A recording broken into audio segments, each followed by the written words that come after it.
Outlet Liquor is your place to buy a case. Stock up and save when you shop the lowest prices available every day at Outlet Liquor. You never have to wait for a sale. The more you buy, the more you save. Only at Outlet Liquor. What's your outlet? Welcome, everybody, to episode 108 of Two Goalies, One Mic. I am your host, Duane, without Cully, but joined by none other than Producer Steve, the new host of Where the Buffalo Roam, and now making his Two Goalies, One Mic debut. You may know him from Twitter as at Suffalo Babers, one of the more up-and-coming Sabres Twitter accounts, but we call him Sage. Boys, how the hell are you doing? Good after last night. Right? Hard to have any complaints after last night, Duane. Yeah, I mean, I was trying desperately to do an I'll hang up and listen last night from the Los Angeles LAX airport and couldn't get it going. Steve stayed up as late as he possibly could with me because he was fired up, but couldn't get it done. The Wi-Fi was causing me a lot of issues. I'm glad we can get here together tonight to recap a 1-0 start for the Buffalo Sabres, and technically, regardless if they won last night or not, a higher in the standings than the Toronto Maple Leafs. And who doesn't like to hate on the Toronto Maple Leafs whenever we get the chance? So, Absolutely, stop the count. You know, we're in the playoffs. The Lightning are not. The Caps are not. Let's go. Exactly. I love it. So, just to kick things off here. A lot of great talking points, as I listed in the tweet. You have J.J. Peterka in his NHL debut and his Sabres debut, scoring a very nice goal in transition. Everything was great and pretty about that goal. Both first two goals, that and the Dahlin goal. Steve, I for a while have been a big supporter of J.J. Peterka. I always said if it came down to only one roster spot being available, I didn't want them to hand it to Jack Quinn. I would want them to make him fight for it because I personally always thought that JJ was the more complete hockey player. I think that he really just started to give us a glimpse of what he brings to the table, things that we've already seen. And he picked up right where he left off last year in the AHL playoffs, where he absolutely played out of his mind. And you're happy to see it. Yeah, I mean, it definitely, there's definitely something to be said for having Dylan Cousins as your centerman and also being able to play alongside Peyton Krebs on that line as well, who he did spend an awful lot of time playing with the Amerks last year. But yeah, no, I mean, I've definitely kind of held a similar opinion that if you had to choose only one of the two kids, while J.J. Peterka's offensive upsides and ceiling may not be quite as high as Jack's, ultimately, I think he's just a more well-rounded player. Like he has a little bit more to offer on the defensive side when needed. I don't know. I feel like the ability to be both a goal scorer and a playmaker is, I feel like that's what a lot of forwards are just like kind of hybriding into, just pure unadulterated snipers while they, are obviously elite. Like no one's ever going to take anything away from a guy like Alexander Ovechkin. But it's guys like Sidney Crosby who can not only bury it, but also just find these ridiculous passes to better their line mates. Those are the guys that just, it's one thing to score goals, but to have that kind of ability can just complete an entire line, make a power play truly, deadly. And yeah, I mean, it was just one goal by J.J. Peterka, but he. Him and Cousins put in the work to win the wall battle. They put in the work to get the separation they needed from defensemen, make clean passes, and it paid off for a goal that, with the 15,000 people at this year's home opener, just blew the fucking roof off the place. Like, the energy was ridiculous. Like, it was close to the energy I felt when we were at RJ night last year, and I'm not even exaggerating. Like, it was, and it's just night one of 42 in that barn. And go ahead, go ahead. I was just going to say, just bringing it back to Peterka, it's funny. He had an interesting training camp where you weren't too sure what you were going to get out of him. He actually didn't look that great in the couple of preseason games that I saw him. And I think I'm almost positive that Meatballs was talking about him the other day or yesterday after the game, just saying he had a rough go of it. But then, as that game goes along, you see that line come together, easily our best line by far. Mm-hmm. And now you're also thinking, why the hell is he not on a power play? That power play looked rough last night. And you're thinking to yourself, you have a kid that hasn't had that very, great of a training camp, comes in, scores a goal, looks great all night. I'm like, throw him in there. I mean, take somebody off. And, it's crazy how much he's improved over this last 2 weeks. You're going from possibly not making the team, one of the best players on the ice. Let's see what he can do on a power play at this point. I agree. I was watching as much as I possibly could because, again, the 3-hour time difference. I was out in California for work.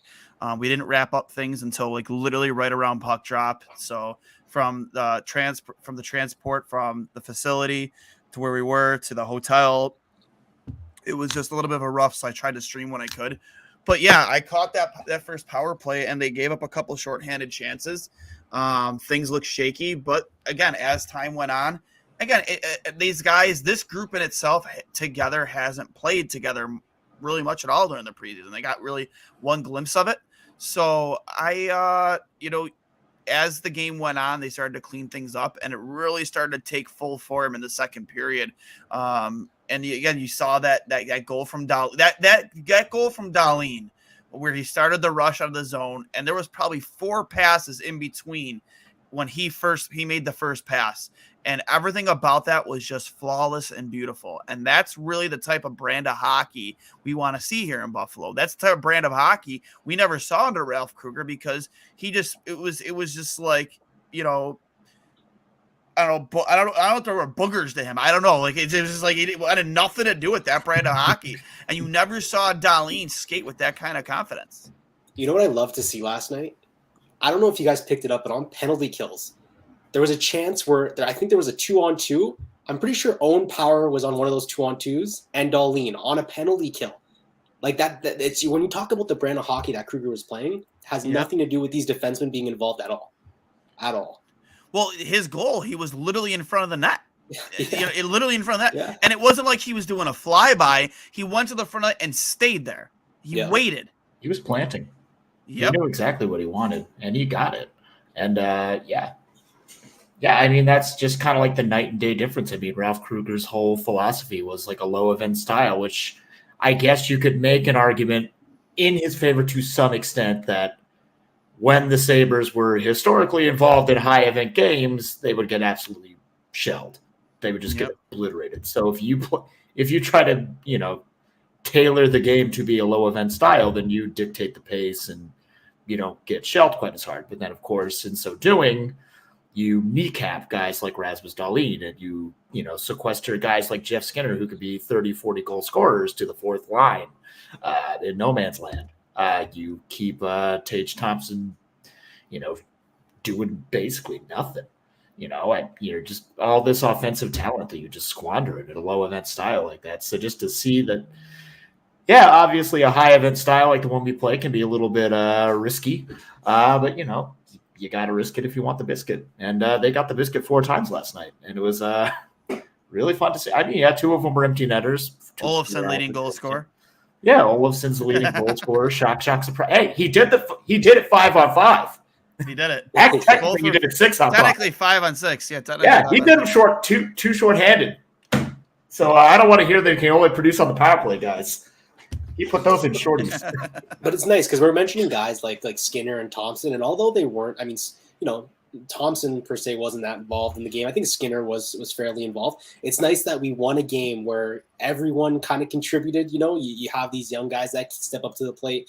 Even that fourth line, at one point in time, like Gergensons, Asplund, and Okposo, at the end of the game, they were the one controlling play in Ottawa's end. So it's nice to see that this team is kind of like starting to form where you're getting a full, complete team effort. And when your top guys aren't on, you have, those middle 6 guys, those bottom 6 guys coming into play. Agreed. Again, we were a little hesitant. In the off season, they brought back Hinostroza, which I didn't love, but I didn't hate. I get it. He's good in the locker room. The guys like him. Anders Bjork still beat on this roster is quite the anomaly to me. I just don't get it. Personally. I get it. This is going to be a process to get this team eventually to the playoffs, but I just don't understand how and why Anders Bjork is part of the solution anymore. Just, waive him, do what you got to do. It's not like it's costing you a bundle. It's not like you don't have the cap space to spare. I can't stand it anymore. I'm still, and he's, in part because of the Taylor Hall return. Like, obviously none of us liked it.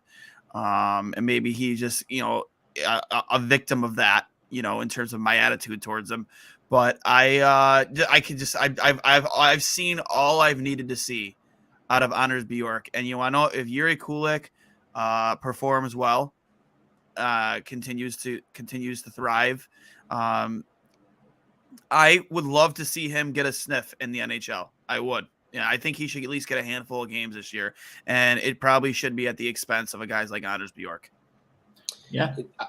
I think Bjork is kind of that, I hate to say this term, but like we were talking about before, that locker room guy. I don't know why, but social media seems to love him. And to be fair, he's always featured on these Sabres things on the actual like Twitter account and Instagram account and stuff like that. So I do think it is more of like that, that locker room guy.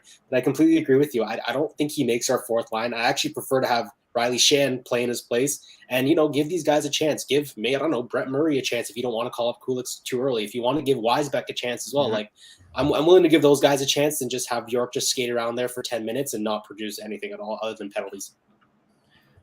Yeah. Especially after a game like last night, it's hard to find a place for Bjork that isn't warming the bench. But also, it's not like the Sabres are so pressed for cap space that he can't just be a lingering healthy scratch for the foreseeable. But eventually I'm guessing he's just like him as a player, as an individual, is just going to go, I am a hockey player. I want to play hockey. And if he realizes that there's no means to do that in Buffalo, he might, ask to be put on waivers just so he can get called down and play with the Amerks. Again, I can't speak from experience as I'm just a guy who talks about hockey rather than play the damn game. But if that were the thing I love to do more than anything in the world, I would take the demotion to go play, second, third line minutes in the AHL rather than just sit around for 6 months and collect $1 million, 1.6 and, fuck off for a year. Yeah. But that's just me. And I think ultimately the Hinostroza signing was just in case kids like Peterka or Quinn just had a really hard time getting their feet wet, or, if Okposo's just needs a night off. Because he was kind of in and out for the majority. Like, he wasn't really in and involved all that much in preseason. So he had like a little nagging something, nothing like serious, but like a nagging something to the point it's like it's not worth risking it. So having that little like Swiss Army knife of Vinny Hinostroza in your back pocket you can pull out when you need it. I don't hate having it. Again, we still have $20 million of space on our cap right now. You'd rather have it and not need it than need it and not have it. So I'm, while it's not necessary on, night one, maybe by night 50, yeah, it'll be nice to have a Vinny Hinostroza in there on the fourth line, creating some energy with Asplund and Girgensons. I'm not opposed to that. Yeah, Asplund is, he's a guy for me. I think he's a great 5-on-5. I can live without him, but when he's performing to the best of his ability, he is a good shutdown 5-on-5 guy. And he's not gonna score you 15 goals a season. He's just not that guy. He's gonna play well. He's gonna take care of business in his own end. But I don't hate that Rasmus Asplund is on the roster. But if tomorrow they did away with him to bring up somebody else from in the system, I wouldn't be angry about it. But again, it's not, my feelings like the Asplund aren't what they are. Obviously, like a guy like Anders Bjork, who is just useless at this point outside of maybe what we don't see in the locker room. Were you guys a Johan Larsson fan by chance? No, I was not. No? I was not, and there's a reason why he's not in the NHL. I'm sorry. Oh, Steve knows. Really? Let's not pull that for its sake. No, it's pulled. Let's go. Let's unravel this sweater, boys. Here. Listen, I get it, man. He's a good 5-on-5 performer. The analytics people love him. But listen, there's a reason why he's played for the amount of teams he's played for, and there's a reason why he's not in the NHL anymore. Okay, if he was going to be that important to a winning team and a win, if he was the last piece to a team like a Colorado, who maybe are looking for some improvement in their own end, then why isn't he on a hockey team this year? Why isn't he on a team? He wants to make money, right? He wants to. I assume you want to play in the greatest hockey league in the world. Why is he not on a team? For me, it's I just have zero. I never understood it.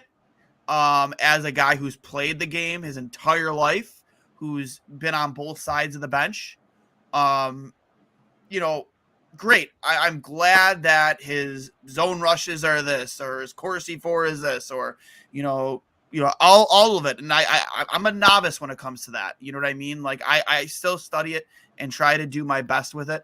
But at the end of the day, I did not need Johan Larsson on this hockey team. It was always a roster spot he was a guy that I think you could go find really anywhere. Honestly, Rasmus Asplund could be that guy and probably give you more scoring touch. I just never understood the love affair in this city with Johan Larsson, and I never will. And I refuse to ever be on the Johan Larsson bandwagon, because he was not part of the solution.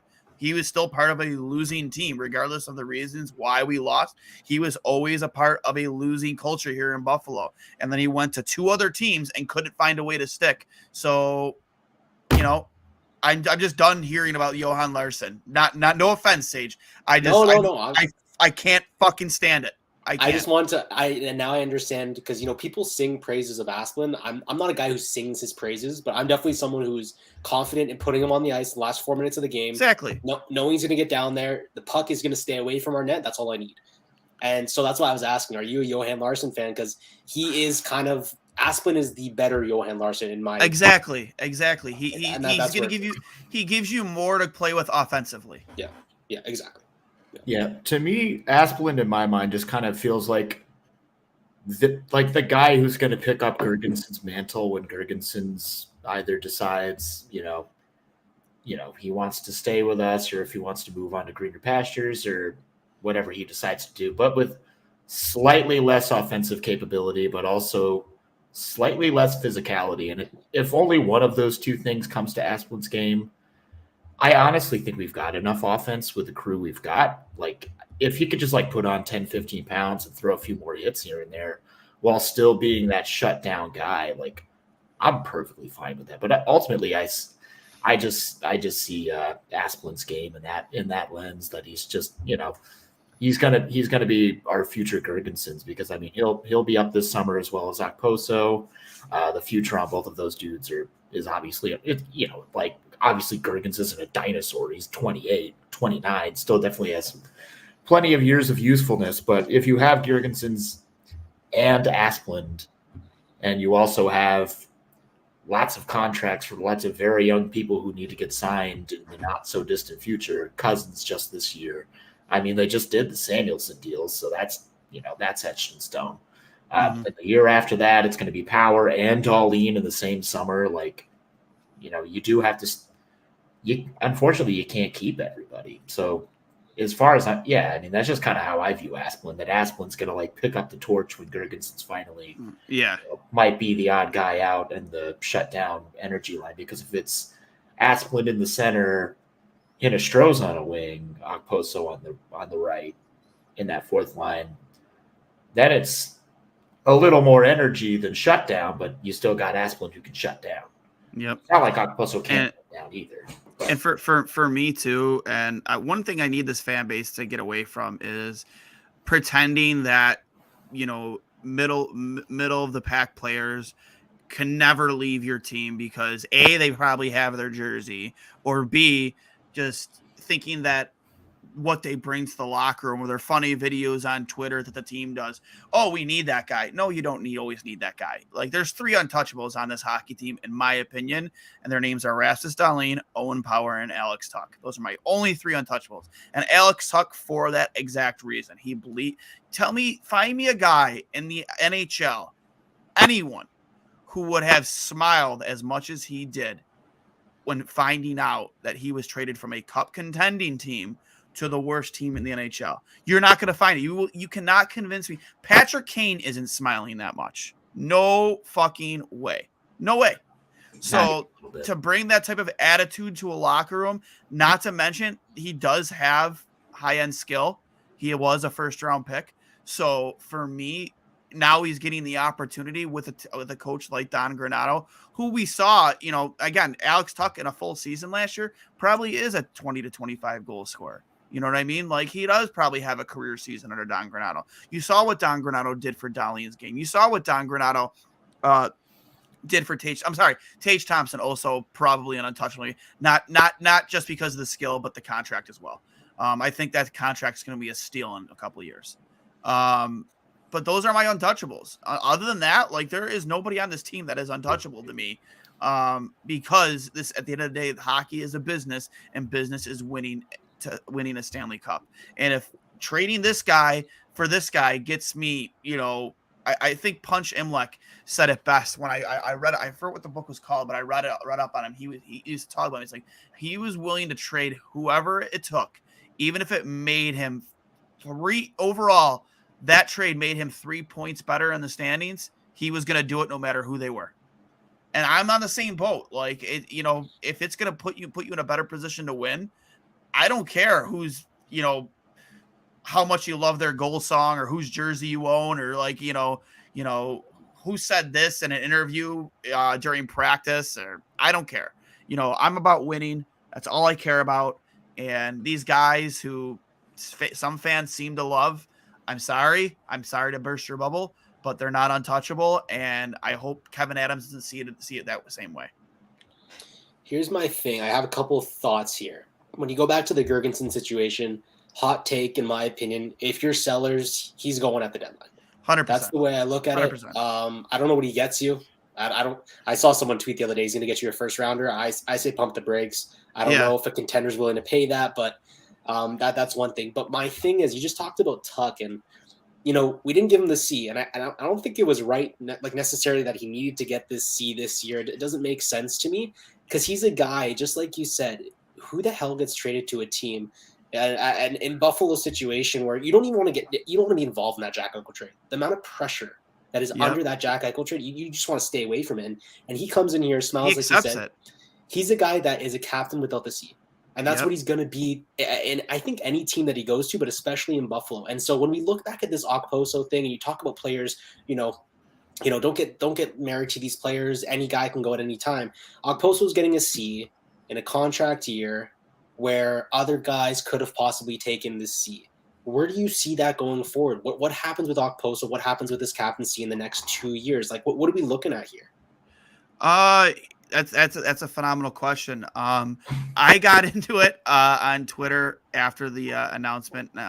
You saw Alex Tuch get the cat, at the Bills game, starting Bills chant, the Bills shout chant for the second home game in a row. Just really embraces Buffalo, because that's where he's from, and that's where he bleeds Bills colors, he bleeds Sabres colors. Like, for me to have a guy who embraces not just the sweater he wears, but the culture and the fans as much as he does, and is going to show it on and off the ice, it's an easy decision for me. Like, as a coach, if I saw that in a player, doesn't matter where you are in the standings or on the stat sheet, for me, you're the guy. And a lot of people seem to think that Rasmus Dahlin is groomed to be the captain. I'm not going to hate it if they make him captain, but you can't convince me that he's going to be a better leader than Alex Tuch because of things you hear in the media. Like, Rasmus Dahlin showing this, Rasmus Dahlin showing that. That's great. I'm happy he is. But just because he got an A this year doesn't mean he's automatically getting the C next year.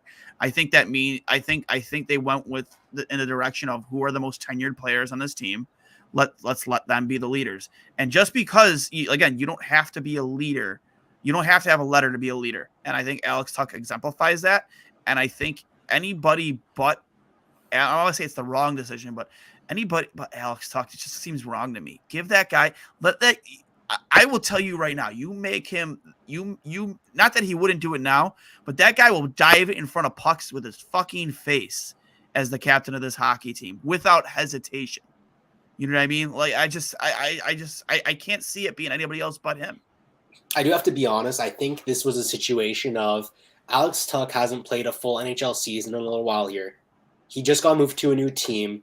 I think it was more of a pressure to throw the C on him in the situation that he was in with that Jack Eichel trade. I think this is more of a let's give it to Okposo because he's done everything right to be a captain. Let's not burn that bridge per se. There's no bridge to even be burned if he got the A. But I think this was more so of a Alex Tuch is in a situation where he should just focus on a year of being a Sabre, a full year, not getting injured, producing, feeling comfortable with the trade that was made. We're all more than comfortable with that trade at this point in time, but just not throwing too much pressure on him. And I do think once Okposo is done with his organization, whenever that may be, I don't see him signing more than a 2-year contract. I think it would be a bad decision to sign him for more than a 2-year contract because he's getting up there in age. I think he's 35, 36 at this point. I do think Tuch is going to be that next guy that takes the A next year if a Girgensons is gone. And I ultimately think he takes the C in a year after that, if not closer than that. I agree. Steve? Yeah. I mean, I think it was pretty clear, as much as we're talking about winning and winning for winning's sake, it seemed very clear that of the people who obviously Alex Tuch came in and immediately had a tremendously positive impact on the entire locker room. But like Kyle has been there for so many of those young kids, like Darlene in particular, like since day one. And he's been there, he's been a part of like some of the lowest moments of this team in recent history.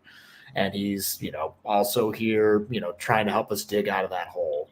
And I mean, just the attendance yesterday was testament enough that like somebody quoted that the home opener a year ago where you and I went doing against Montreal, there was like even 10,000 people. And last night it was like nearly 16. So like, was it a couple thousand shy of selling out in a year's time? And like, I'm not saying that that's all Kyle Okposo is doing, but like, he's been a part of, some truly abysmal moments for this. I mean, obviously the Eichel trade was a complete debacle, but he was here for Ryan O'Reilly too. He was here for all of that. He was here trying to make Rasmus Ristolainen into, he was here for all of this. Like, Eric Stahl's cup of coffee, Vladimir Sobotka taking up space in our middle six, like so much fucking ineptitude and mediocrity. And like, he's been here all along. Like, obviously, like I feel like his lowest point was, during the Kruger era when he had that whole, well, it is what it is. We were so fucking mad at him for that. It's like, no, it isn't just is what it is. That like, quote drove me nuts. Yeah. It's like, this is your legacy, man. This is like what you've been working towards your whole life. And you're just going to tell me it is what it is? No, like if you want to fucking win games, put in the work. And I don't know what happened, but like, he clearly just had like, from that moment had like a mentality shift where it's like, if this team's going to be terrible, it's not going to be because of me and me alone. I am going to put in my fucking work. And like you saw it in the following year, like my biggest criticism before that, like before last year, was that he was always a pace or two behind every single play. He was never a part of it. And last year he was leading the rush. He was in there before everybody. And I don't know what happened. He clearly trained. He clearly just put in the work for himself. He got healthy. That's what he got healthy. He lost. Did you guys hear that podcast? I don't know. I don't want to speak out of term, but did you guys hear that interview that he did with Spit and Chicklets and how he talked about his brain injury and stuff like that? Yeah. One of the things he said, I just kept thinking, I have to fix Buffalo. I have to fix the Sabres. Like, to me, like hearing that, you just talk about a mentality shift. I think that speaks volumes, right? The guy's thinking during his time of like just where everything's just completely effed up for him in the head. He's thinking, I gotta fix Buffalo, and it really showed the year after that where he just took a step. I don't know where to. He scored 20 goals last year. Who had Kyle Okposo putting up 40 points last year? I maybe had him putting up 20 points in total, which is just crazy. Yeah, and I just. Like Steve brought that up, that quote in itself really, really drove me up a fucking wall. It was just like, it's like it's not, it is what it is, man. Like we as fans don't want to hear that as a response. And you know what? I'm willing to give him, obviously given the benefit of the doubt now, seeing the guy that we're seeing now and the leader that we're seeing now, I'm definitely willing to give him the benefit of the doubt in that maybe that was just pent up frustration in regards to having Ralph Kruger as a coach, really limiting, all the strengths that roster had, especially with guys like Darlene. frustration come out and you can say things that you don't mean. But that quote in itself, it is what it is at the end of a loss. It really did drive me up a fucking wall. But to see what he's become since then, since Lindy Ruff have a real legitimate head coach. And here's the thing. I remember when Ralph was fired and Dave Starman, I brought this up in the podcast before, Dave Starman, friend of the program, big with college in the college hockey ranks, knows a lot of people, and along with USA Hockey, he sent me a message and said, listen, your guys are going to love Don Granato as a head coach. He goes, he is the greatest hockey mind I know, and trust me, I know a lot of them. And that statement in it itself is true. It's been true. Like, find me evidence that that's not true in terms of just seeing the game the way he does, development. And there's almost like TED Talks that he's done. You can find him on YouTube for USA Hockey, where he's talked about the game in length for up to 2 hours with people in attendance, and just talks about development and the direction that the game is going in. And the guy is really a hockey genius. I have to agree with Dave. And I personally, in terms of the turnaround of this team, if I'm pointing the finger at anybody, it's him. It's Don Granato. He is the reason why this team is going to turn the ship around and he's the biggest like piece to the solution. When's the last time you've had a coach get an extension? It's been a while. It's funny. I don't know who was it. Botterill with Tim Murray?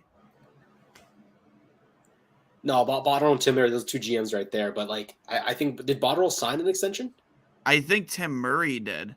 I'm not sure if Botterill did. Tim Murray definitely signed an extension because the Sabres were paying him for a little while after that. I think he got fired in his first year of that extension. Yep, and honestly, it was surprising when they fired Tim Murray. Oh, yeah, I was a little shocked, to be honest. Yeah. He was fired the same day. Him and Botterill were both fired on the same day, correct? It was a package thing, or was it? Are you talking about? You're saying Botterill. You're talking about Bilesma. Bilesma. That's what I'm thinking of. Yes. Yeah. Disco Dan. Yeah. I'm almost positive they were. Okay, I'm sorry. Yeah, Botterill. I'm sorry. I don't know why I thought you're giving me so much PTSD. Bilesma. I meant Bilesma. Sorry. Yeah, Tim Murray and Bilesma were both fired on the same day. Yes. Yeah, but I don't know who was talking about this yesterday. I want to say it was TSN. They were confused as to why Don Granato got an extension, and they were saying that why wouldn't you add that added pressure onto this team? The team performed very well under pressure. Well, I feel like it was someone on TSN. I don't know who I heard it from. Anyways, they were just discussing that at the end of the year, this team started to perform very well. Granato got a hold of his team. Why wouldn't you have him play out the rest of this contract this year, have him be under that pressure, and hopefully lead this team to a playoff? Why sign him? And I think Buffalo has just been dying for that, what's the word? Commitment. And we finally have a coach that's willing to commit and actually doing a hell of a job doing it. So why wouldn't you just sign this guy? Like it's like you said, he's the reason for the turnaround, and he's going to be the reason why these players like Thompson, Dahlin are finally growing into NHL superstars, not just like average Joe players. These guys are looking. I have Dahlin at around 70 points this year. It might sound crazy. I know it's a pretty big jump.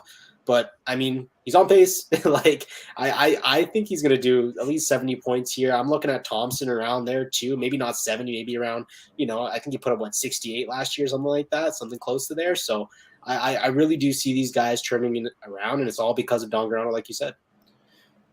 Yeah, I think it ultimately comes down to, it's not even that we were looking for somebody who's willing to commit. I think a lot of it is also just like, I think we're finally at a point where like we can actually like,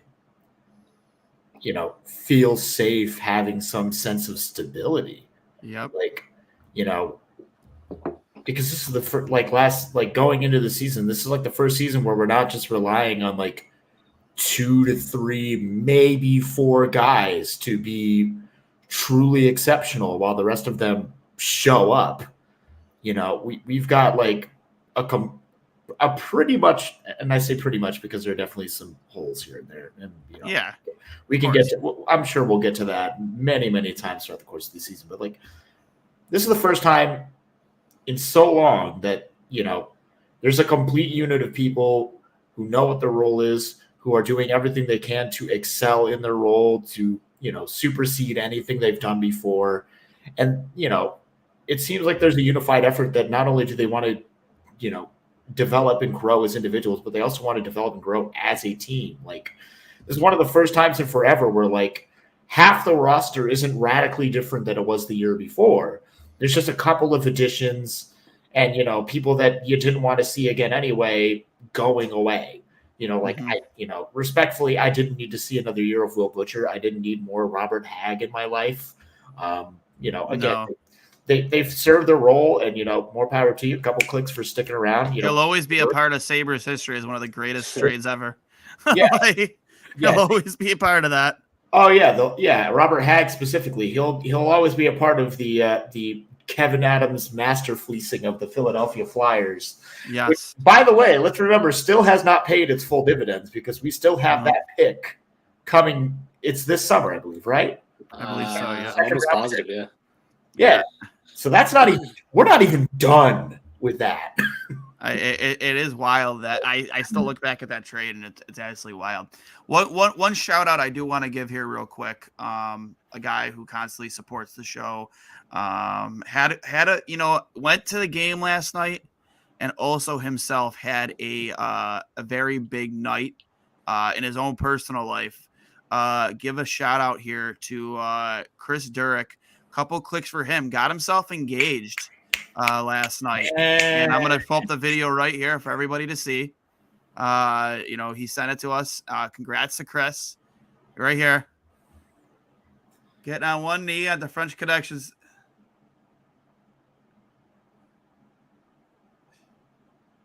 So congrats, buddy. Oh, hell yeah, bud. Absolutely. Oh. Especially on a night in hockey where engagements didn't go quite as planned. It could have gone in one of two ways, and I saw the other way.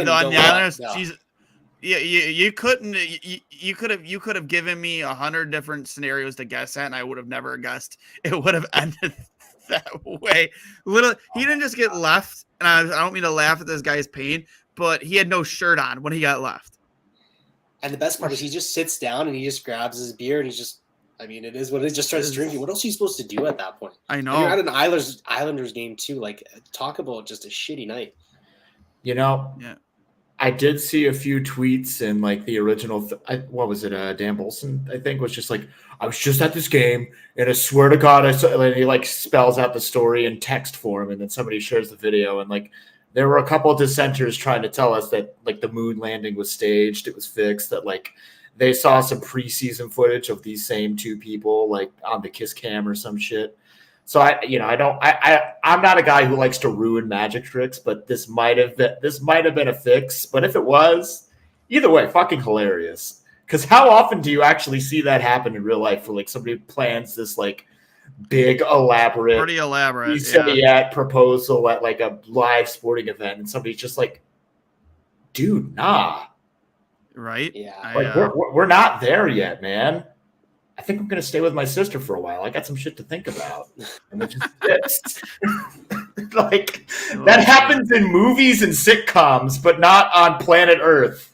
Right. Because most of us do these in private events so we don't get like embarrassed in front of 70,000 people or some shit. I know. But still, I need somebody to like myth bust that shit for me to find out whether or not that was legitimately real. Like that dude needs to go on TNT and like confirm or deny. It's like, we need confirmation if that was staged or not. Or he like shows up like half drunk and he's like fucking devastated. Speaking of it though, should we be done with?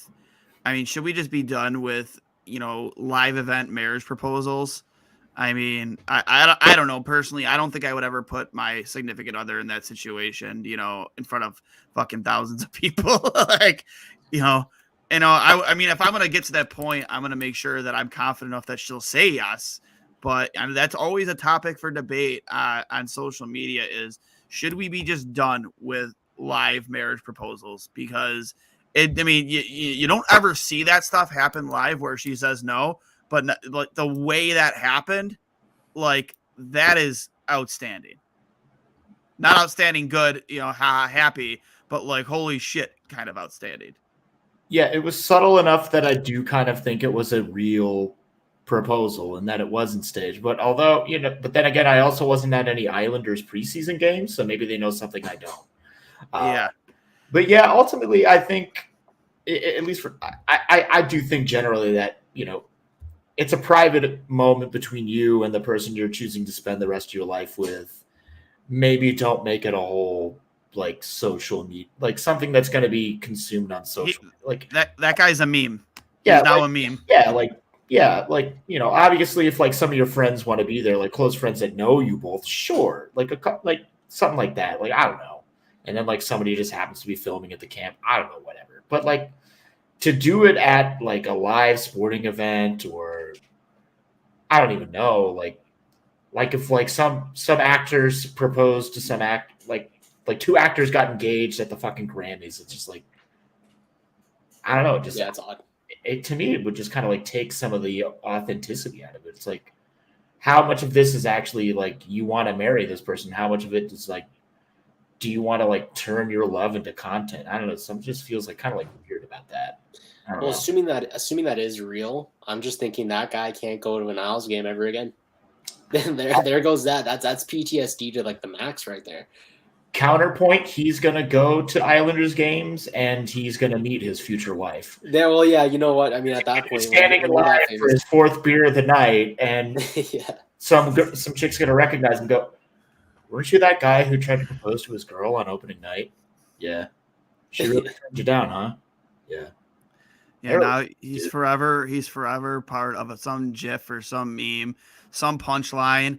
I feel for if that was real, I feel for him, but I mean, you also put yourself in that situation, bud. I mean, there had to have been signs that, or maybe she just didn't want to be, maybe she was so angry that he put her in that situation. Maybe they do end up getting married, but she just did not appreciate being put in that situation.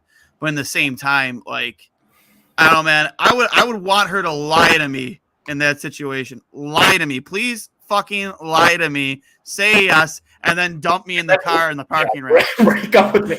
Like, just lie to me. Please just lie to me. I'll never condone lying, but in this situation, lie to me, please. Let me save face. No, I actually already thought about how you could use that in meme format. The dude proposing could be the Calgary Flames, and then the girl walking away could be Matthew Tkachuk. Right. Just like, oh my God. There's a Leafs meme in there somewhere, right? There's a Leafs meme in there somewhere. Oh yeah, the Toronto the second round walking away. Oh, that's funny. Rock was at the Leafs game last night. Did you guys see that? Yeah, I deserve 5% if you make that tweet and get monetized. Just throwing that out there. Yeah, the only thing the Leafs are cooking is a first round exit. So. Yeah, for real. Let's be real. That's ridiculous to think anything else. So, so I'm completely on board with just doing away with that stuff. Like for me personally, if I'm going to propose my significant other and I want to make it special, I'll go to like some type of landmark or some significant area that has significance to us. Like, Chris, he did it out in front of the arena. He could have did that in the arena, sure, but he decided to do it out in front of the arena. Maybe that's where they met. I don't know. But like, I like that style in Alumni Plaza. Sure. You're not surrounded by thousands and thousands of people. So if by chance you do get turned down and maybe 10 people saw, not like 15,000, but plus whoever has their phones out. But for me, I could do away with it. Save that for a special location for the both of you. Maybe I don't know. I'm good. I'm done with it. Yeah, a little weird taste in my mouth. Yeah. So next subject. To go from low to great. Craig Anderson. Guy ages like fine wine. Win number 309, 35 saves, and a couple beauties out there. Some on a couple breakaways. That diving poke check 2-pad jammer save. I love that.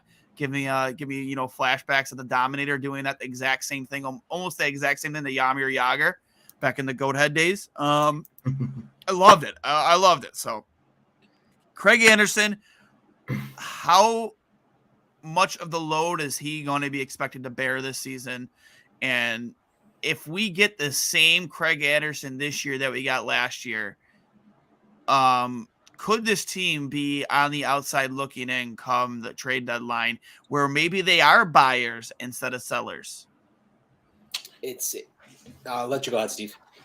I mean, well, one, it really depends on how well Eric Comrie does or doesn't perform, because, you know, as well as Craig Anderson is playing, he is also a man who is 41 years old, and it's incredibly likely that this will be his last year in the NHL. He's made it clear that, you know, even this season was a debate, but it took, you know, a lot of conversations with his wife, you know, trying to see where their family's at to finally make the decision. Yes, I would like to come back for, you know, seems like it everything about it seems like it's a one last ride kind of vibe. But, like, you know, his time here, at, you know, as short as it was last year, you know, he had a great time, you know, and clearly he got, you know, very well connected with all the guys in the locker room. You know, everyone seems to like him. He seems to like everybody, you know. So, you know, I'm glad that he's sticking around for another year. But, yeah, the main part of the equation is seeing how well Eric can play, because this is the first time that he's not just living in Hellebuck's shadow. This is the first time that he can just have a crease. So, you know, while it's good to know that Craig can do the job if needed, I think we're going to see if it's we're going to see where Eric Comrie's, and it sounds like they're kind of go back and forth for the first couple of weeks to see like where we're really at. And Eric has actually made a point to say that he wants those road games. He wants those challenging games where you know that you're not dressing this as good of a crew as the guys on the other end of the ice, where you already know the odds are stacked against you. Like, that's where he feels he thrives. So, I mean, it sounds like he's probably getting the start on Saturday while we're still on home ice, but it sounds like he could be getting a lot of those starts against teams like the Oilers, the Flames. I mean, the Kraken isn't quite that much of a challenge, but definitely the Oilers and Flames with teams with some of the best forwards in the entire league. So, yeah, ultimately, the answer to that question to me definitely is more contingent on Eric Comrie's abilities rather than Craig Anderson's capacity to, you know, play the game, because clearly he's put miles on that car, but he's still got room. He's still got miles left to go. I think he could, you know, if we really needed him to, I think we could get 30 plus starts out of him if needed. But again, I don't think it's going to be needed. I think Eric Comrie is going to be up to the task. I'm a little concerned, to be completely honest with you, just because I heard at practice today there was an e-bug. He's just, you know, a kind of load management at this point in his career. And, you know, it's kind of concerning when, you know, you throw a guy out there, he had 34 save night, I guess, 35 shots faced. You know, it's fine. It's fine because we're at the beginning of the season and he can play these games. Like you're saying, hopefully you can get him to that 30-plus mark. Who knows if it's needed. I think when looking at this beginning of the season, you kind of thought, okay, Eric Comrie, he was just kind of that random goalie. When talking about goalies, there was a lot of names out there. Sabres didn't pick up on any of the big ones because they were never really in on any of the big ones. But it came down to, let's just pick up someone that has that untapped potential that we don't really know much about, but shows that he could probably do something, and that was Eric Comrie. Brought him in, and I genuinely thought, you know, maybe Anderson kind of looks at this after training camp and just says, you know, wash my hands of it. It was great. It was, you know, it was fun. Maybe we terminate the contract. But then he plays well in preseason, shows up like that last night, and now you hear there's an e-bug involved in practice.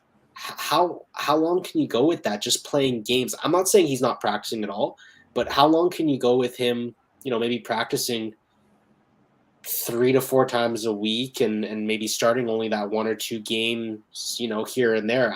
I personally think that if anything's going to happen this season, and the only reason why UPL will be called up, it's not going to be because of the play of Comrie.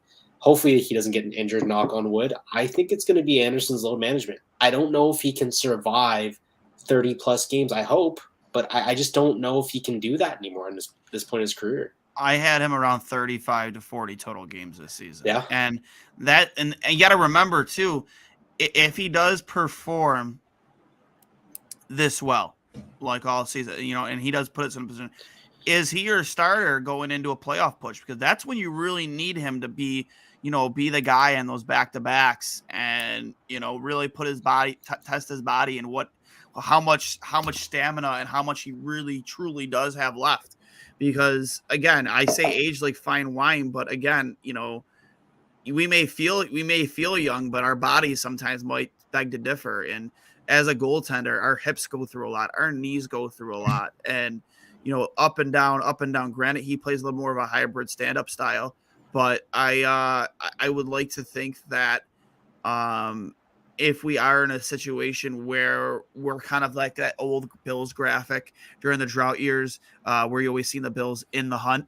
If we're in the hunt and we really want to make a push to finally break the playoff drought, I would like to think that Eric Comrie is capable of enough to either A, be a comparable 1B and be a better than 500 goaltender like he was in Winnipeg, and B, be able to give Craig Anderson the amount of rest he is truly going to need in order to be the guy heading into a playoff push. Or if all the stars aligned, they do win a wild card spot as a playoff team.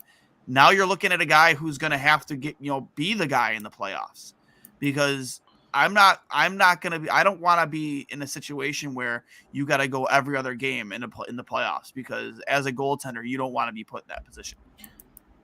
Yeah. Just looking at these first few matchups, again, assuming that Comrie gets the nod on Saturday, it would probably make the most sense that on that road trip, he probably also takes the starts against the Oilers and the Flames.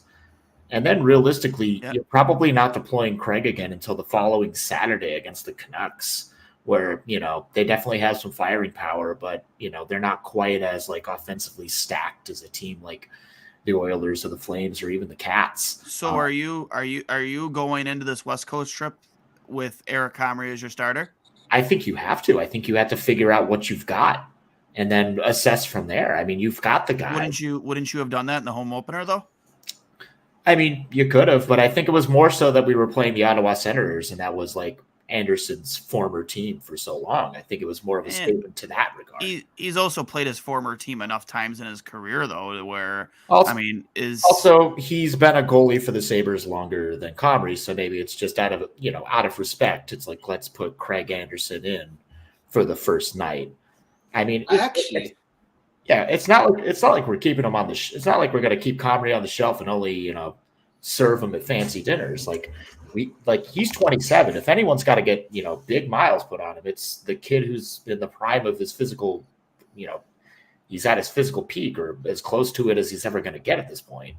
Not the 41-year-old guy. So yeah, I honestly think that the next 3 games should be Comrie, because he's made it clear that he wants those challenges. He wants those hard battles, and he wants to prove that he can do the job. And whether it's Craig or Eric, those 3 games are hard. Those are very strong offensive teams. It doesn't matter who's backlining. It's a tough sell for most goalies in the league to win that game, and that's why the Flames, the Oilers, and the Panthers win so many fucking games, because they're just that good. It's very hard to stop them. I don't think Comrie had a great preseason, and I know people talk about it being, he didn't have the best defense in front of him and stuff like that, but did the Sabres really play anyone difficult other than that Penguins lineup? Realistically, and in preseason, did Comrie start a game where he was in front of a lineup where we look a bit outweighed here? It doesn't look really that fair. I feel like the Sabres, for the most part, took a lot of opponents, second string, third string players on most nights, and he didn't have a strong preseason. So I think this was actually a matter of Anderson looks better than Comrie. We're starting our season at home. We know this guy can get us the win. He's been able to beat Ottawa before in the past. Let's throw him in net. Okay, great. I think we're going to see Comrie tomorrow, and I think that's actually where the assessment's going to come in. I can actually see Anderson starting one of those Western games like we've talked about, and I don't know. I feel like I'm more confident with Anderson in net against the Oilers than I am with Comrie at this point right now, if I'm being honest. I know we don't have much to judge Comrie off of, and Steve, like you said, you got to trust that Comrie's at that age in his life where he can hold the load, because Anderson's pretty damn old, right? But I actually think Anderson might outplay him to begin the season. Yeah, that's fair, but we got to get to a point where we got to test the guy. And, he sounds like the guy who wants trial by fire. So if that's what he wants, who better to serve it to him than the Calgary Flames? That's fair.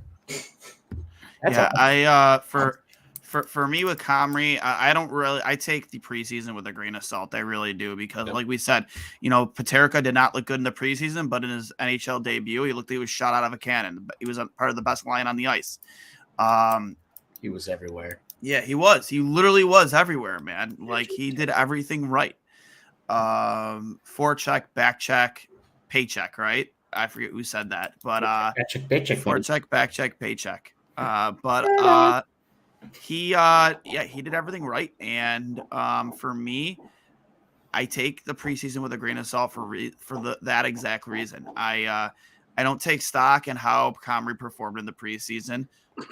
Maybe he does get his first opportunity tomorrow against the Panthers. They haven't announced it yet, but it wouldn't surprise me if they did go back to Anderson. It wouldn't. Especially with an opponent like the Panthers, who did just add Matthew Tkachuk to their lineup and is a very dangerous hockey team offensively. They just are. So maybe they do go the guy with the hot hand who just made 35 saves in the home opener against Ottawa, who I think is going to be a very good team this year. I think Ottawa's going to surprise a lot of people. You just don't add guys like DeBrincat and Giroux and just not improve. And they should have better goaltending across down the line as well, because in my opinion, it's not that hard to get much better than Matt Murray. So for me, it wouldn't surprise me if they went back to Anderson, but I'm also not surprised or angry if they do give a Comrie, because we do have to see what we have in him. But I've always kind of been, it's Anderson's net to lose, but I don't think it's going to be a very ideal starting goalie situation where Anderson starting 3 of every 4 games. Maybe if it's, maybe 3 in every 5, you know what I mean? Something like that. Not exactly a 50-50 split, but damn near close to it. Don has been saying that after these first couple of games, he's going to make a deliberate point to not tell anybody who the starting goalie is, because he doesn't want to give the opponent any opportunity to prepare for who they might be shooting against. So I feel like after these next 2 games, if he's true to his word, he's going to be, hopefully the media respect that and don't try to, it's like, they haven't announced who's goaltending tonight, but it looks like so-and-so's got the starting net at practice. Like, no, shut up. Let him have a strategy. If this is his like galaxy brain thinking, so far so good. I like Donnie's mind behind it. So if he doesn't want anybody to know, don't spoil the surprise. So actually, I think that might be more so of a Anderson. Are you good to go tonight? Because Anderson seems like he's calling the shots of his games, like on when he should practice, when he feels right. I think that's also like, I'm sure Don Granato is also thinking to himself, it's probably good that our opponents don't know who's playing. But I also think it's more so of a point of like, hey, I don't want to overcommit and say, Anderson, you're ready to go. And then he tells me 2 minutes before the game, not 2 minutes before the game, but like 2 hours before the game, hey, I'm not feeling up to it tonight. Maybe just give Comrie a start. I'll start the next one. You know what I mean? Like, I think Anderson's kind of earned that respect to call his shots, and he's been calling his shots for, the last little bit of his career. So I think that's also plays a part in it. I tend to agree, Sage. I definitely tend to agree. Yeah, kind of hard to tell the literal oldest player in the league how to play this game. It's like, no, and he's still, like I said, technically speaking, from his draft class. Yeah, exactly. He is. That was another stat that was revealed this week, which is kind of mind blowing. When you look at some of the names that are part of that draft class. Before we wrap things up here, obviously predictions going into tomorrow, matinee game at 1:00. Panthers again, a very dangerous hockey team, and I was willing to trade the world for a guy like Matthew Tkachuk, because I think of Matthew Tkachuk and I think of, like, I don't want to say a poor man's Lindros, but he plays that same kind of style. He has the high end skill. He has the size. He has the tenacity and the physicality and an unreal skating ability. But now that Florida just added that piece, and I don't care what anyone says, for me, Florida won that trade. Hands down, they won that trade. They got that guy locked up. You can steer about all you want, man, but guys like him are absolute unicorns. They are. I agree with you. I do. I think you know what Huberdeau brings in terms of points and Chuck brings in points. I mean, you're going to get somewhat similar value there. I think you're right in terms of Chuck being a unicorn. Like even his brother, like I love the way he plays as well. I love it. I think the missing piece there is Weegar, and I don't know why he is, but he doesn't seem like he'd be that guy, right? But I actually don't see Florida finishing as high as they did last year. I'm not as concerned about the Florida Panthers after that trade. And I is it because they're missing two top end players? I don't consider Weegar like a top end player, but I think Huberdeau is. I think we can all agree on that. And I think, you know, when you're looking at points on the board, they just swapped out less points to get to Chuck. I think he fills an area there, but I also think he leaves a hole when making that trade. For me, it's not even just about next season. It's everything after that. You locked up a guy long-term that's very early in his career and it hasn't even like he has a glass ceiling, in my opinion. He really does. Yep. He is more than capable of being 100 plus point player every single season. And adding that guy to your lineup for the next 8 years, on top of the youth you already have and the leadership group you already have, you just locked up Spencer Knight for this, you know, for the foreseeable future for like 3 or 4 years. So like they're doing everything right. And you a guy like Huberdeau, who's 31, I believe, 31 years old. I want to say, I'm not sure if he's that old. He's much older than, he's definitely older than Tkachuk. A guy who's okay. So he's almost 30. So he's, you know, he's maybe at his prime right now, where you have Tkachuk who hasn't even touched his prime yet, and he's just going to keep getting better. So that's where I look at that trade and I say absolutely Florida wins, because you could find another Mackenzie Weegar, as good of a defenseman he was, especially when he played with Ekblad. You can find another guy in the draft to fill that spot. You're not going to find a Matthew Tkachuk in every single draft. You're just not. No, that's a fair point. I'm just saying, when I talk about this year, looking at Florida, I do think they left that hole there. What you said is perfect in the long term. Of course, that trade just makes sense. And I mean, if we were to get a trade like that, an offer like that, I think it'd be stupid not to take it, especially in the situation that Buffalo's in, where they're just going for the young guys and just, you know, taking on those nice contracts for the future. And I know we didn't talk about Samuelson's contract, but another, you know, just sign them young, lock up the team, and then you can kind of work with what you got afterwards. But yeah, I agree with everything you said. I just think for this year, Florida takes a little bit of a dip, but in the foreseeable future, yeah, they're going to be a great team for sure. 100%. Yeah, I think you'll be hard pressed to say that Florida's going to nosedive as a result of the lack of Mackenzie Weegar, but that is also to say that, you know, the disparity between Aaron Ekblad and the rest of the active D-core is pretty vast. I mean, Brandon Montour, you know, we know what he is. He's, you know, quick feet, quick hands, very rarely finishes. Not the most defensive. Gustav Forsling, Radko Gudas, Josh Mahura, and Mark Stahl. So, yeah, this Josh Mahura guy, it looks like it was a waivers claim, but with the exception of Ekblad and Forsling at 26, everybody is, you know, Montour's pushing 30, Radko's a respectable 32, and then Mark Stahl is Mark Stahl. And I mean, I guess if you can still get like reliable goaltending from you know, the Bobcat, which has always been a question. You know, sometimes he's hot, sometimes he's cold. You never really know for sure. And how much responsibility do they give Spencer Knight this year, who I believe has played like under 50 games total? You know, I guess that definitely. It's kind of how I felt about Ottawa, to be honest. Like, yes, they have a tremendous, godly amount of firing power on the offensive side of things, but at least with Ottawa, with the exception of Shabbat and their recently acquired Sanderson, there's not a lot to write home about on that blue line.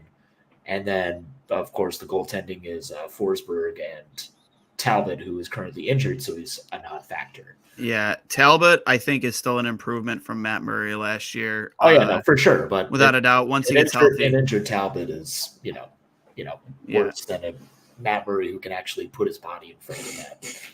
Yeah, exactly. Quick update. I think Michigan is up 5-0 right now. Yeah, that sounds about right. I believe. Yeah. Actually, nope. Sorry, 7-1. They did score finally. 7-1. Last time I looked about 5 minutes ago, it was 5-0. Now it is 7-1. The Wolverines. So picking up right where they left off with Eric Portillo and net. Hopeful future Sabre. We'll see. But another thing I definitely want to discuss too. Well, before we do, quick bold predictions on tomorrow. Where do we see do we see the Sabres going 2-0? Do we see a close game? Does it get out of hand? Again, Matthew Tkachuk for me, that guy can create a lot of problems, especially in front of the net. And maybe a guy like Lyubushkin is a guy maybe we see stand out tomorrow. I'm not saying you match up line match with Lyubushkin with Matthew Tkachuk, but if they are on the ice together and Matthew tries to take liberties in front of that, that's where you would see a guy like Lyubushkin really, really, show you why the Sabres went out and got him. Yeah, no, I think Lyubushkin showed us why we went out and got him just last night. He had a good game. He had a very good game. I mean, after watching Ristolainen for so long, I didn't realize that you could both be a big dude that throws hits, but also be defensively sound. I didn't realize that those were two things that could actually go hand in hand. I thought it was just, I'm going to throw a ridiculous hit, but also I'm going to completely remove myself from anything remotely happening in this play and be on the other planet while the rest of the team is just struggling in the defensive zone without me. But I threw that big hit on a guy who hasn't had the puck for 10 seconds. So great. Yep. But yeah, no, Lyubushkin looked wonderful last night. And I could definitely see Tkachuk getting a little chippy with his smaller line mate Bryson, and maybe Lyubushkin has to be a bash brother for a minute. I don't know how much of a fighter he is, but the guy can hit, man. The guy can hit, especially on the open ice, and he's not afraid to defend his goaltender, which are two things I think on the blue line the Buffalo's been lacking for a very, very long time. Yeah, I think this game just in general comes down to special teams. Florida's that team that can play on the power play. Sabres penalty kill looked great last night. I mean, it was against Ottawa, who does have that, star power up front that we were talking about before. But, they looked pretty damn good. So I just want to see that power play. It's just got to come together. And I think Florida's that team where they're going to score 4 goals a night, So you got to find a way to match the goal count. I mean, I think I saw the prediction from Chris. I think he said 5-4 Sabres. If the power play is playing well, I can see the Sabres doing well. If the power play is not playing well, I could not see this as a blowout.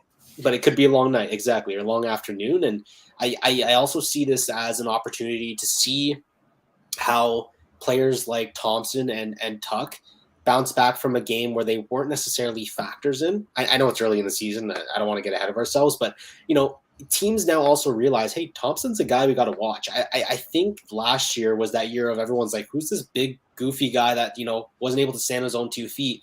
Now he's scoring 35 goals a season. I mean, did it for 1 season, but I think they just got to find that room. If they're able to find that room and on the ice, if they're able to have the power play connect, it's going to be a pretty good game. If those two things don't happen and you have 2 lines running at high pace and the other 2 just kind of being there, could be a long night. Yeah, you need Tage Thompson this season. I mean, obviously this season, but in a game like tomorrow's against the Panthers, that's where you want that guy to stand out, like you said, on special teams. He got paid this summer. He got paid. Kevin Adams was criticized by many for paying a guy that much for that long after 1 season. And it's a fact. He had 1 good season in his NHL career at the most important position on the ice next to goaltender down the middle. Don Granato made the bold move to move his biggest man to the center, which, really worked out last season. It was near a 40 goal score. But in my opinion, he will meet those expectations. He will stand, meet that pressure. He's going to be gripping his stick tighter this season than he did last year. It's easy to perform. I shouldn't say it. It's easy to perform in a contract year, but it's much more difficult to perform once you've got that contract, because now the pressure is really, really on you. Now the pressure to perform is really on you. You're making the big bucks now, man. People are looking at you for production. not just on your team and on the bench, but up in the stands as well. And the media, and everyone knows the media around here isn't afraid to mince words. So you need, tomorrow's a game where you need Tage Thompson to be the difference maker. Alex Tuch is always going to be a difference maker, in my opinion. There's nothing that's going to change with that. I have zero worries about Alex Tuch. That guy's going to show up to play and he's going to perform. Even if it's not on the score sheet, he will make a difference at some point in this game, especially if it's a win. So, for me, that guy isn't going to be an issue. But this is, like you said, on special teams, especially guys like him and Darlene really need to bring their A game if you expect to walk out of KeyBank Center tomorrow afternoon with a win. Yeah. I mean, obviously the power play didn't really produce much of anything last night for us. And, you don't want to speculate too deeply after one night of watching it try to get to work. A lot of that was not being able to actually, get your power play set up in general because of, Ottawa's defensive style, the 1-3-1 style that thankfully, which was incredibly frustrating last year because that was how they lost that one game 5-0 where, Aaron Dell eventually takes out Drake Batherson, which kind of reignited the Ottawa Buffalo, bad blood that's always kind of existed since, that one legendary brawl. We all know the one. We don't have to talk about it, but yeah, I mean, I had a point here real quick. I just lost it. But yeah, part of it was that they couldn't really break in right, but then other parts of it were once they finally did, it seemed like, and I don't want to single them out, but I seemed to notice that there were like an equal amount of like truly impressive things that Casey Middlestat did, and then an equal amount of things where it was just like, what are you doing? And again, it was truly like a 50, maybe 60%. That was great. Do more of that. And 40%. What are you doing, bud? And again, it's one game in. I'm not trying to say that he needs to get kicked off the power play 1 unit, but maybe, just maybe on the power play 2 unit, maybe knock out Okposo and give either JJ or Quinn that look. Because, everybody was flocking to Olofsson on that second power play unit. He couldn't have gotten anything done even if he got the puck. I think he got it fed once and then he kind of like shot it a little wide. But at least on that second unit where Owen Power is kind of quarterbacking everything, Dylan Cousins is out there as well. I do think you kind of want to sub in either Jack Quinn, who's clearly shown you that he can finish on the power play. So if everyone's got their eye on Olofsson, there's Jack Quinn ready to do literally the same thing on the other wing. Or, JJ Peterka, who could be that guy that's filling Okposo's role where he's like winning those wall battles and getting the puck back to the blue line to get quarterback. I think it's imperative that you try and get Quinn going early. 100%. The kid's a rookie. He's definitely going to be gripping his stick tight, especially with a less than impressive performance in his debut in this home opener last night. You definitely want to get him cooking early if you can. So I definitely agree with getting him some special teams looks on the power play, without a doubt. For me, and I agree with Sage and I agree with Steve, I think it's going to come down to special teams, and I think Buffalo will clean up their power play. I have faith in the coaching here. So I do predict a 6-4 victory for Buffalo. 6-4. I kind of want to hope.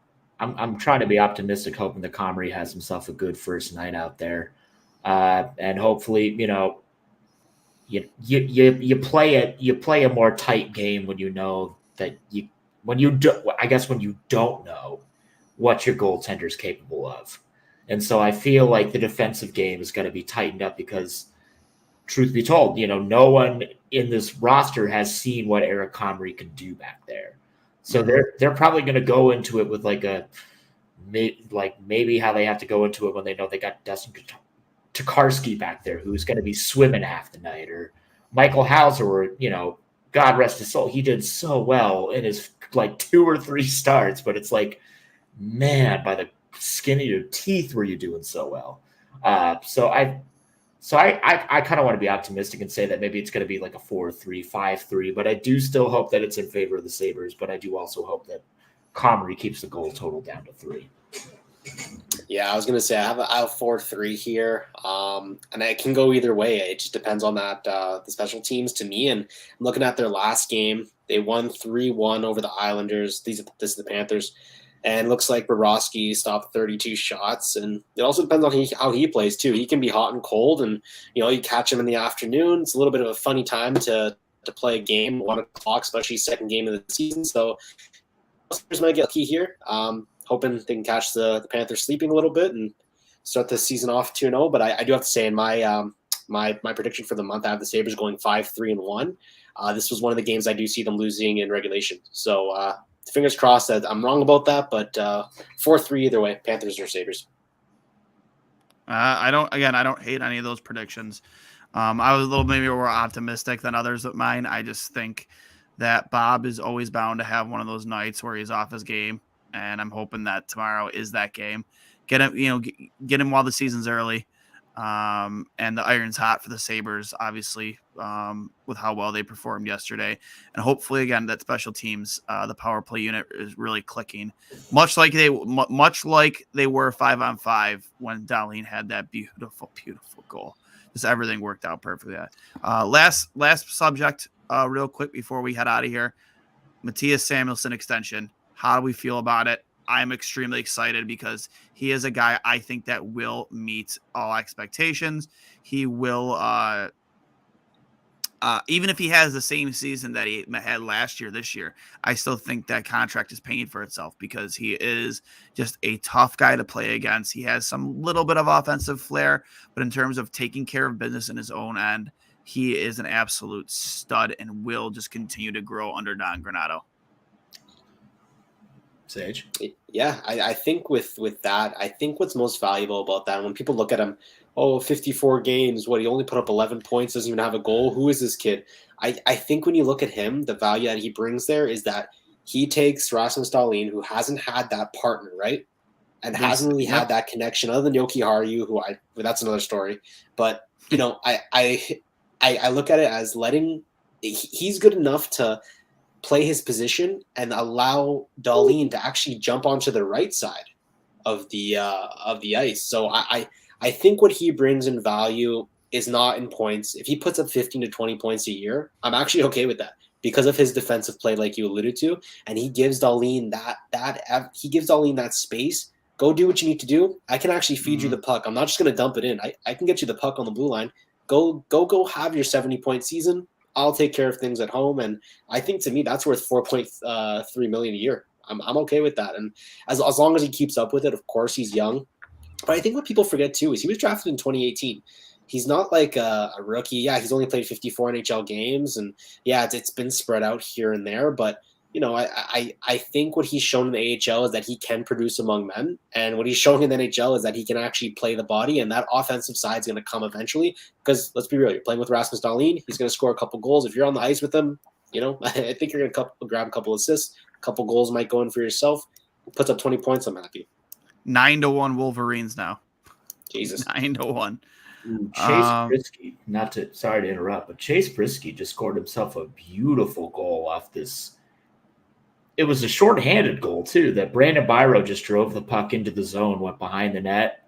Prisky was driving straight down the center, just found him, and he just buried it. It was glorious. Brandon Byro had himself a wonderful preseason. So if somebody gets called up from injuries from, the Rochester camp. He could be one of the guys. Yeah, he could definitely be one of the guys. Yeah, honestly, like, after seeing that, like Byro stood out. He stood out during the top of my list. He stood out during the prospects camp that we went to.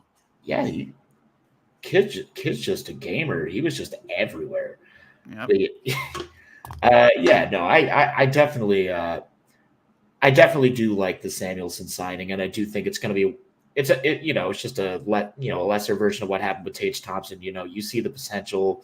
You see kids who want to be here. You're buying low so you can sell high one day. Yep, and you're also buying into your coach because you have that much faith in your coach to do with both of those guys to continue what he's been doing with Tage and get him to the next level and get Samuelsson to the next level too. And that's showing a lot of faith in and Donnie Meatballs, Don Granato. Yeah, I love it.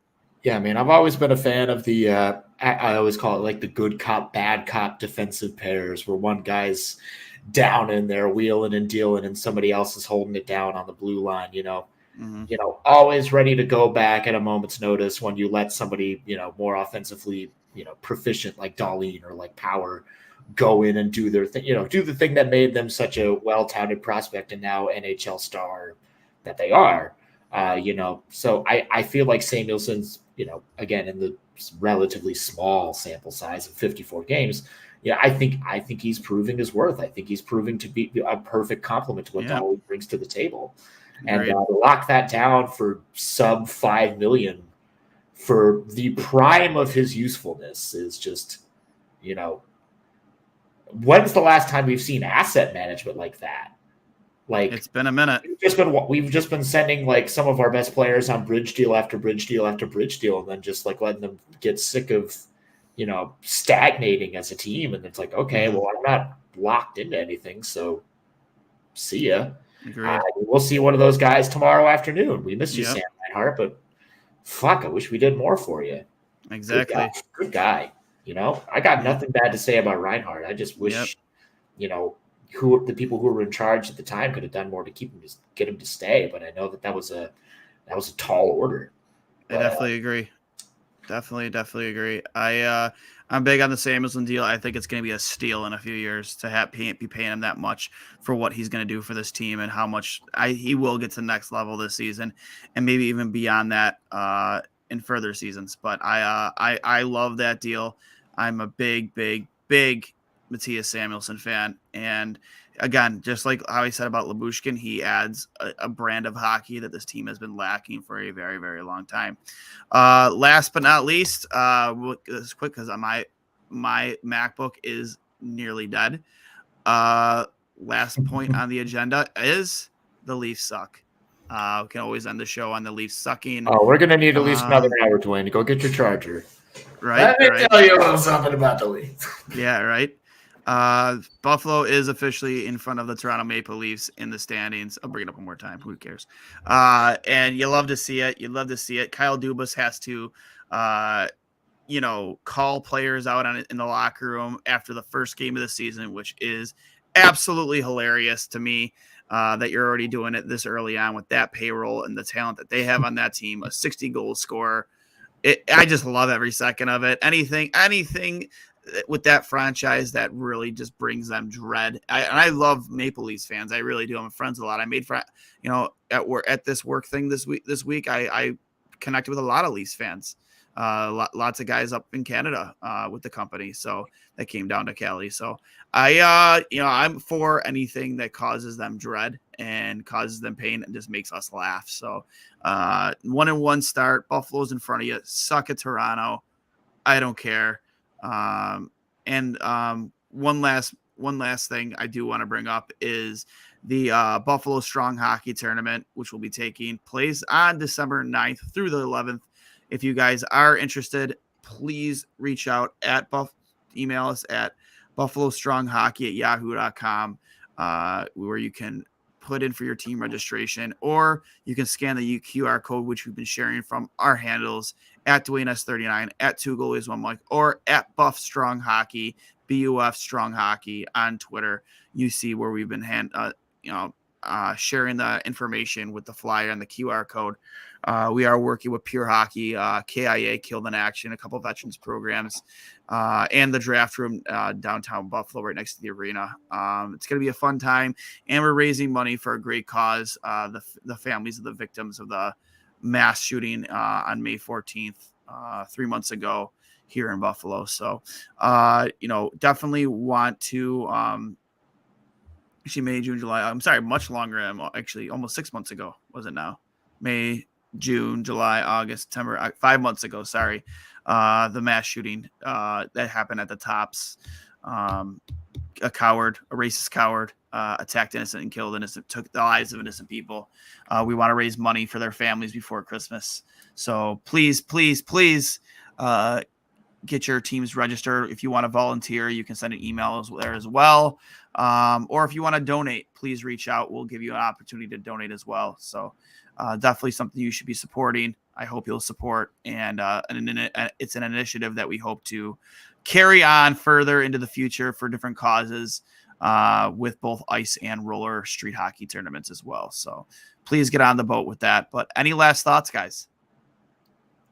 Well, yeah. I mean, first of all, just a couple clicks for you for all the work you're putting on that tournament. That's appreciate it. I appreciate it. I spent an awful lot of time booking concerts and basements and community centers, and event planning on any scale is not an easy feat. But when you're putting on a 3-day tournament with any number, just the hockey of it alone is enough to give you anxiety. But that's just a lot of planning you're getting into, man. And I can't say how much I appreciate and just commend you for your efforts there. I appreciate that, bud. I really do. Looking forward to seeing how it all pans out.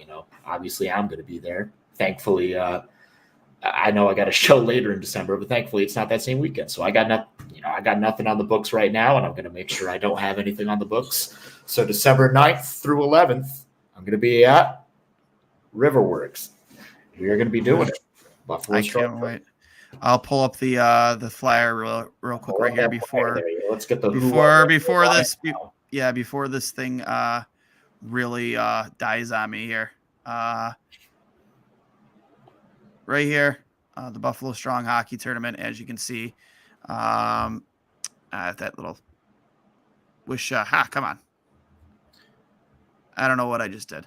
I'm trying to get rid of the thing down there. But again, there's a QR code there that you can there we go. A QR code there that you can scan. Takes you directly to KIA, the foundation that's helping us raise awareness and raise the money. Be taking place at Buffalo Riverworks, and with a players party at the Buffalo Brewhouse Draft Room right next door to the arena, and also sponsored by 13 Monkeys and Pure Hockey, as you can see there down at the bottom of the flyer. So anything you guys can do, we got some pretty sweet jerseys, designed some cool apparel coming out December 9th through the 11th. Hopefully I'll be on a phone call here in a little bit with somebody from the draft room just to really further our plans for this. So any help you guys can give us, donate, volunteer, register a team. It's $500 registration fee for every team. So, which is very modest compared to other tournaments that I played in. So, and it's all going towards a good cause. So with that being said, guys, appreciate you hopping on with me, Sage, and producer Steve. Oh, thanks for having me in. Yeah, I mean, if anyone's been wondering why my eyes have been darting to this side of the room the whole time, it's because I'm simultaneously trying to watch the Amerks home opener right now.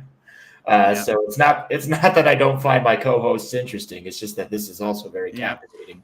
And Isaac Rosine scored his first AHL goal in this home opener off a beautiful pass from Pilot for a lovely power play goal. It was just oh my God, it was a fucking ripper. Oh, here we go. Tyson Kozak. Oh, Tyson Kozak, so close. God damn, these Amerks. I love every fucking young kid in the system. They're just so good. You love to see it. Well, with that being said, this has been episode 108 of Two Goalies, One Mic, brought to you by Outlet Liquor, the place to buy a case. Get over on George River Boulevard to get yourself a case of adult beverages before every Sabres and Bills game. For Cully, for producer Steve, for Sage at SuffaloBabers.com. Give them a full follow at what's the handle for where the Buffalo roam, Steve? I believe it's 2G1M Buffalo Roam. Okay, make sure you give them a follow. So just start with 2G1M. Hopefully it auto-populates. Steve is consistently coming out with content from that handle. Make sure you give them a follow. Make sure you give at SuffaloBabers a follow. And, of course, if you're feeling froggy and you haven't followed me already, at Duane S39, as you can see on the screen there, or at Two Goalies, One Mic. And, again, please, if you can, support the Buffalo Strong Hockey Tournament, as we'll show one more time on the screen. Obviously, would greatly, greatly, greatly appreciate it. Great cause. Families who were devastated by the mass shooting on May 14th of this year, to raise money so they can have somewhat of a better Christmas and relieve some of that financial burden. 3-on-3 tournament with goaltenders. There'll be a lot of fun and entertainment included, live music, DJs, in-game entertainment. So please make sure that you try your best to get out there and show support, either live being there, or financially through a donation, or if you want to register a team. So that being said, guys, thanks again for hopping on with us. Episode 108 in the books. We will talk to you sometime next week. Let's go Cheers, Sabres.